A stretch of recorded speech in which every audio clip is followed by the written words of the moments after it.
join the dots with a ruler according to serial number. Means you have to join all the dots according to the serial numbers with your ruler, means scale. So now here comes number 1 and 2.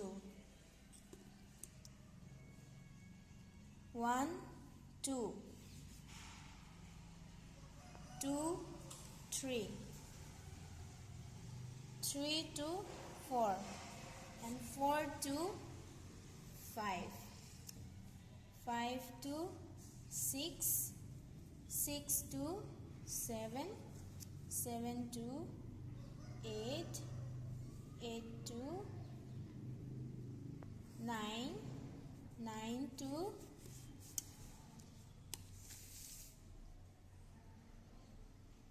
10, and 10 to 11, 11 to 12, 12 to 13, 13 to 14, 14 to 15, 15 to 16, 16 to 17.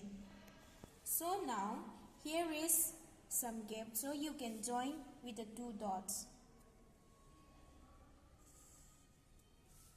Even here you can do the same thing. And now here in the number 1, the line from 14 to 15 is horizontal line. 14 to 15, 14 here is there, and then 15. This line is called horizontal line. And now number 2, the line from 11 to 12 is, let us see together, 11 to 12. This line is called vertical line. Vertical line. And now number 3, the line from 9 to 10 is, let us see again, 9 to 10. This is slanting line.